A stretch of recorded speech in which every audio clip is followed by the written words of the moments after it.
Which player on Colorado's roster scares you the most? You are Locked On Trojans, your daily podcast on the USC Trojans, part of the Locked On Podcast Network, your team every day.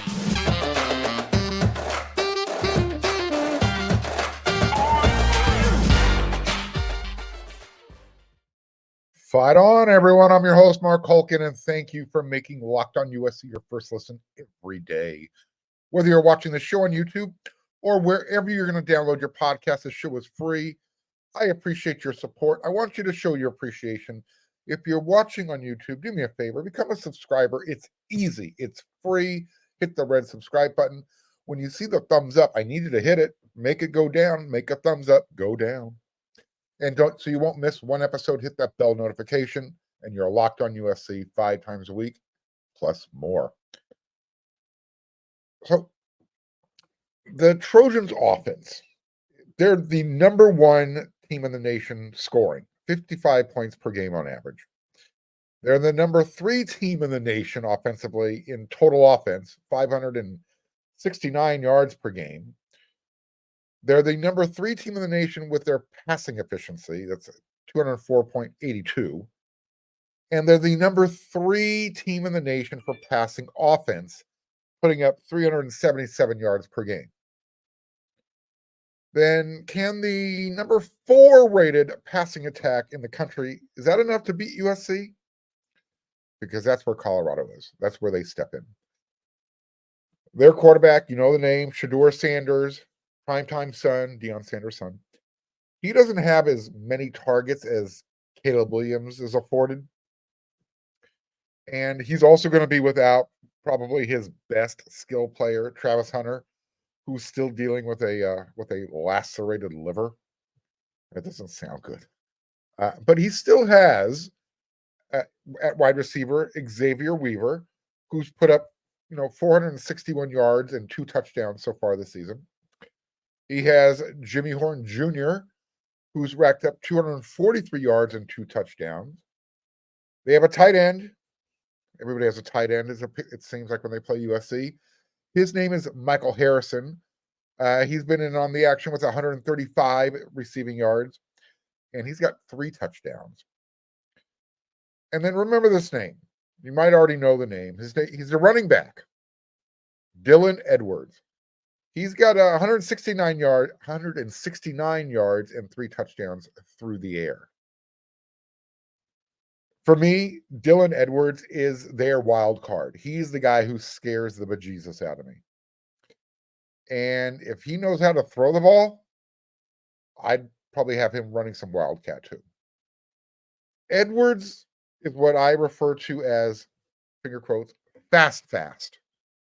In high school, he's one of the fastest players in the country. He ran a 4.340. So he can move. He's listed 5'9", 165 pounds, running back. And he's out of the state of Kansas. He was the 10th ranked running back in the 2023 class overall, according to the 24/7 database. Make no mistake about it. Edwards is good. He's shown that he's going to be good. At one time, he was a verbal commit to Notre Dame. When he flipped to Colorado, he said it was because Colorado hired Primetime. Quote, "I've known Coach Prime since I was 4 years old," Edwards said. He was actually my coach when my dad was younger. We are like family. I'm coming to make big plays and to be the best all-purpose player in the country, end quote. One national recruiting analyst describes Edwards' game this way. He's very productive. He's a very productive high school back who is dangerous in multiple phases of the game and can score from anywhere on the field. Has excellent acceleration and good top-end speed. One of the best qualities is his ability to change direction or elude a tackler without needing to throttle down. Is not a big back and is not likely to run through many tacklers in college, but is very slippery and hard to land a clean hit for the tacklers, end quote. So, yeah, he could have very well been describing Zachariah Branch. He was describing Dylan Edwards. The freshman was one of the biggest reasons for the Buffaloes' upset at TCU when they opened their season this year. Against the Horned Frogs, Edwards had 135 yards receiving, and he did that on 5 catches. And he had 4 total touchdowns in the game, 3 of them through the air. One of them was a 75-yard screen pass that went for a touchdown. It's that screen pass game that causes me to really furrow my brow. And we all watched the last USC game against Arizona State, where they gave up that 52-yard touchdown pass against Cam Scatterboo.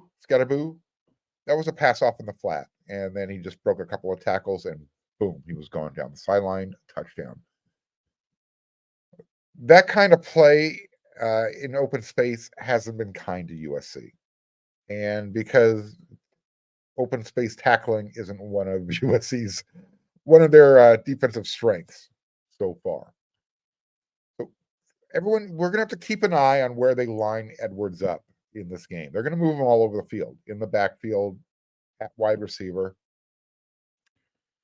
and make sure wherever he's lined up, USC needs to make sure they have somebody running with him at all times. If he goes in motion, somebody goes with him. When Colorado's offensive coordinator, Sean Lewis, was at Kent State, he was the head coach there. He didn't use the running back out of the backfield too frequently. In fact, not often at all. But it's actually because of that I'm not going to be surprised if that's a new wrinkle that they show against USC. Everybody shows something new against USC. Let's anticipate Dylan Edwards out of the backfield. Because without Travis Hunter being available, you would imagine they're going to try and get the ball in his hands as frequently as possible in the open space. And that could create massive problems for the Trojan linebackers. Think about that. The smallest guy in the field could be a massive problem. That's why he scares me. Almost slipped. Didn't happen though. Something else Colorado likes to do is they like to spread the defenses out that they're going up against. And I mean use the whole field. Watch where their wide receivers line up sometimes. They'll put their guys real close to the sidelines, as close as you can get them. Joe Horn and Xavier Edwards, they're going to be going up against Damani Jackson, Jacoby Covington, Christian Roland Wallace, Sierra Wright. That's going to be your cornerback rotation for USC. Those are the 2 primary wide receivers for Colorado. But you can't forget about the tight end and the running back. Even if they're being used in creative ways behind the line of scrimmage, I know you're going to see Dylan Edwards on that fly sweep, and it's going to be used more than once. I really hope Alex Grinch has prepared USC defense for that. So which Colorado player is going to be USC's biggest challenge? You tell me. That's the one I've picked out. He is, in my opinion, is Colorado's most dangerous player. We know what Shedeur Sanders is capable of. You got to keep the ball out of this guy's hands. That's the one guy I think USC really has to game plan for the most. As far as Colorado, USC has way too many challenges to count for Deion's staff. That's the one guy on Colorado's roster that I really hope they're game planning for. His name is Dylan Edwards.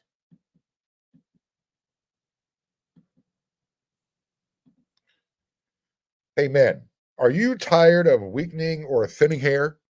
Do you want to reach your full hair potential? Leading hair growth supplement Nutrafol helps you improve your hair growth, visible thickness, and visible scalp coverage. Nutrafol's hair growth supplements use physician-formulated, natural, science-backed ingredients and their drug-free patented technology provides consistent, reliable results without compromising your sexual health. Go to Nutrafol.com/men and take their health wellness quiz. Identify causes of your thinning hair, and Nutrafol will give you a personalized plan for a better hair health through whole body wellness. Nutrafol supports healthy hair growth from within by targeting the root causes of thinning hair, such as stress, hormones, and environment, nutrition, lifestyle, and metabolism through whole body health. And it works.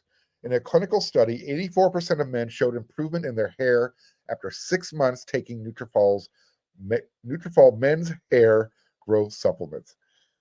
Take the first step to visibly thicker, healthier hair.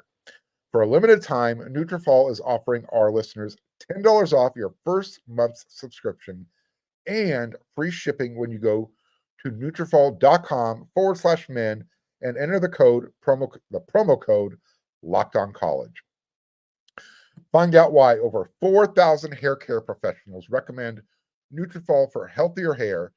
Nutrafol.com/men, spelled N like Nancy, U, T like Tom, R, A, F like Frank, O, L like Locked On.com/men and enter promo code LockedOnCollege. That's Nutrafol.com/men, promo code LockedOnCollege.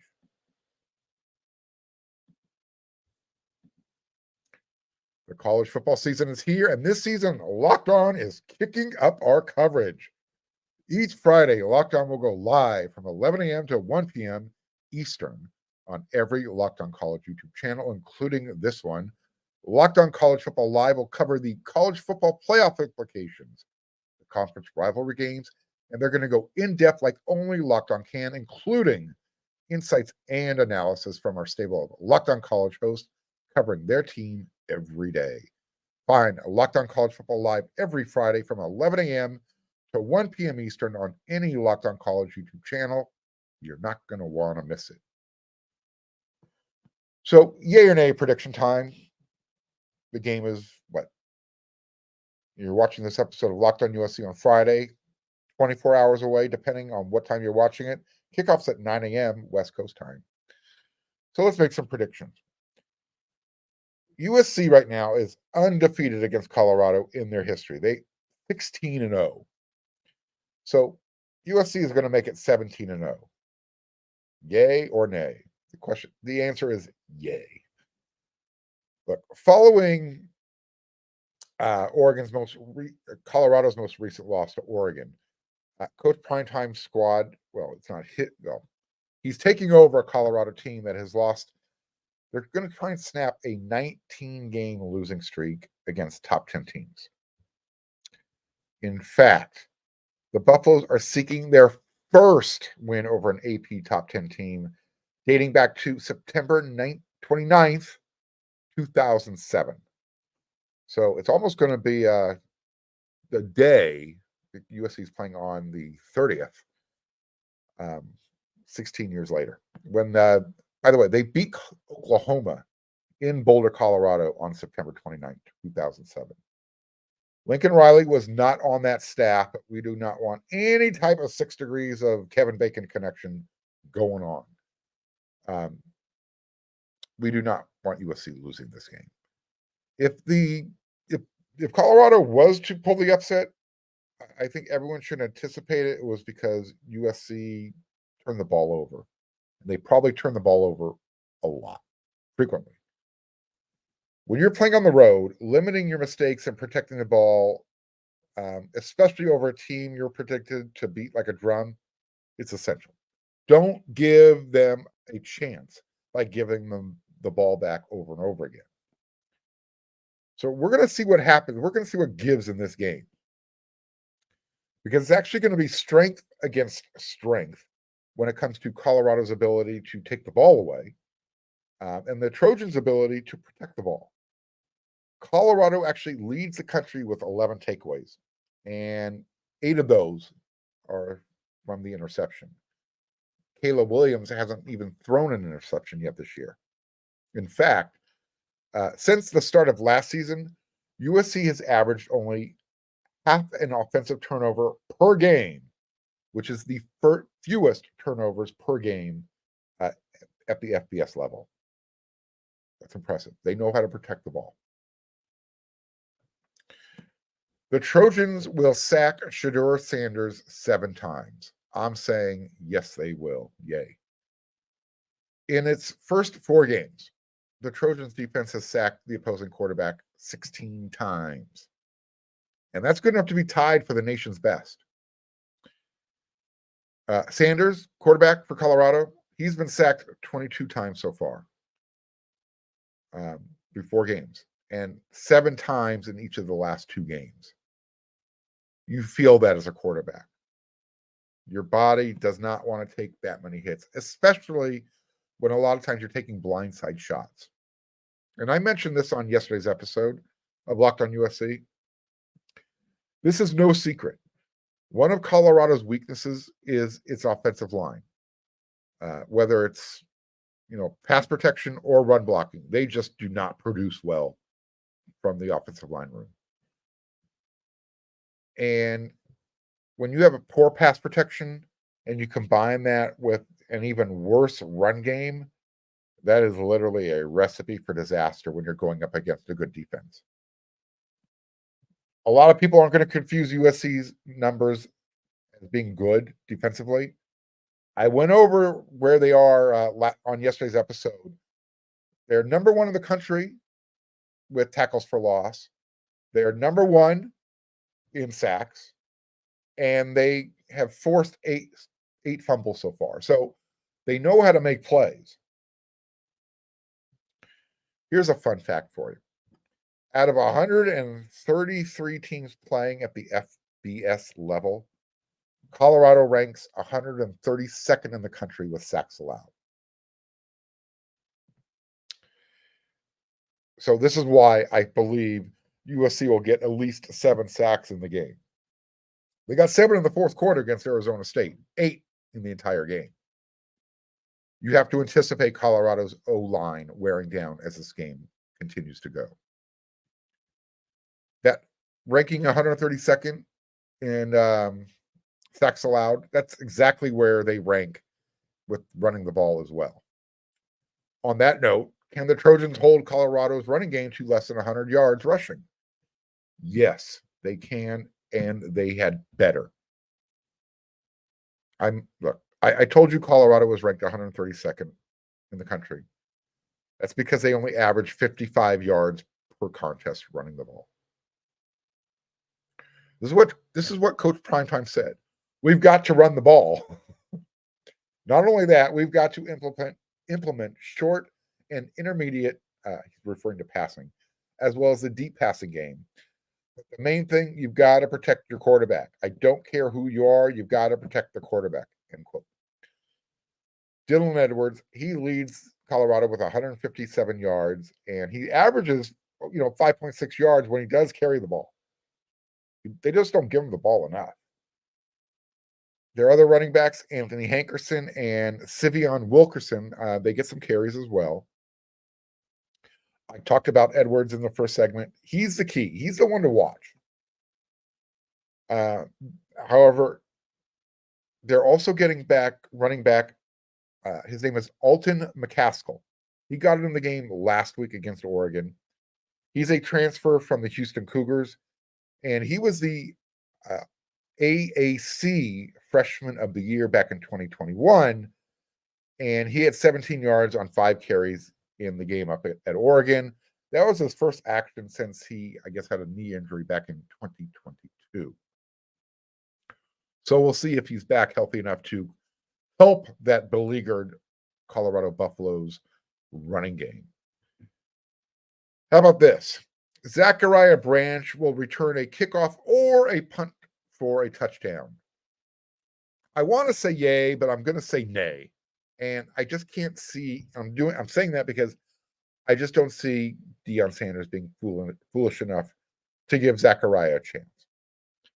And I also think altitude's going to play a role because, ball just carries and they'll just do their best to kick it out of the back of the end zone. And if they are punting, hang time. essential.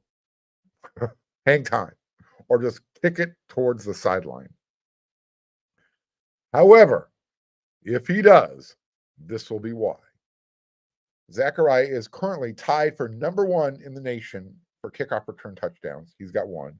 He's tied for the number one in the nation in punt returns with one touchdown. He is number two in the nation in combined kick return yards, 329 yards, and is number three in the nation in punt returns. He averages 22.6 yards per punt return. Now, so far, he has a 96-yard kickoff return for a touchdown. He did that against San Jose State.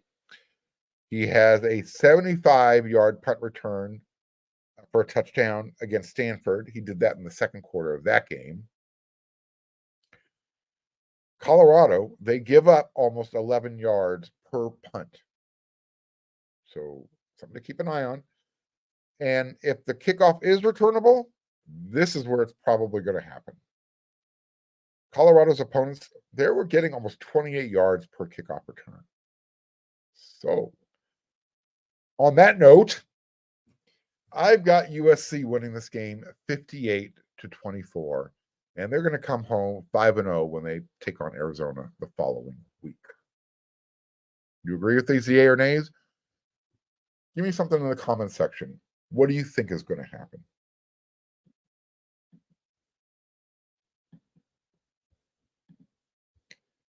Passion, drive, and patience. What brings home the winning trophy is also what keeps your ride or die alive. eBay Motors has everything you need to maintain your vehicle and level it up to peak performance. From superchargers, roof racks, exhaust kits, LED headlights, and more, whether you're into speed, power, or style, eBay Motors has got you covered.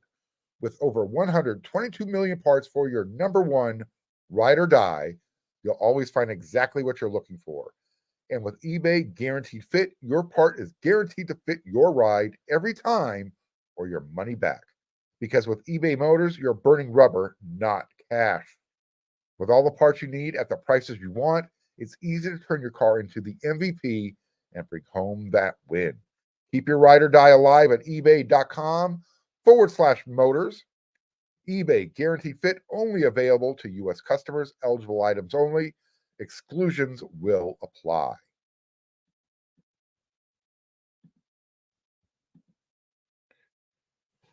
It's time for the Friday rant. It means we're at the end of the week already. Can you believe it? It's all right. That means the game is tomorrow. Colorado Athletic Director Rick George, that's his name. He wasted a whole bunch of words and probably everybody's time. Because if he believes his latest request is going to be honored by the Colorado fans, and especially their students, good luck. And I'll tell you what, if you're going to make this happen, I really hope you hired a lot of extra security. Otherwise, you're smoking some really good stuff up there in Boulder, Colorado. Quote, unfortunately, after both of our first two home games, we received an inordinate number of complaints regarding fan conduct, especially student conduct. And after both of our home game victories, students and fans rushed the field. Such conduct is unacceptable, and I ask you to please refrain from such behavior for any future events. End quote. That was Colorado Athletic Director Rick George requesting that the Colorado students refrain from storming the field after the Buffalo's home football games moving forward. Like I said, good luck. The school sent out an email to the university's student body ahead of Colorado's Week 5 game against USC. And they're citing safety concerns as well as the university and Pac-12 guidelines making that request.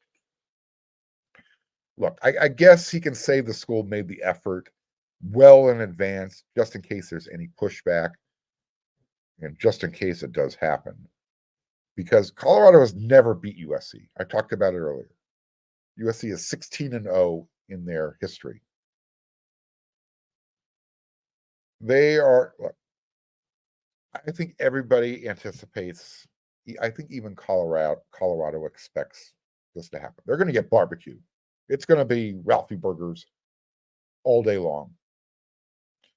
So should this happen, should they happen to upset USC, heaven forbid, rushing the field, it's going to happen. I just got to hope it doesn't. Colorado winning the game. Look, I've been to a few games where the fans have rushed the field on USC. I've seen it happen in Corvallis more than once. I've seen it happen in Pullman, Washington. Heck, I've even made that long walk back to the car through Frat Row on Piedmont in Berkeley after that triple overtime loss. That was back in 2003. And that was after their fans rushed the field.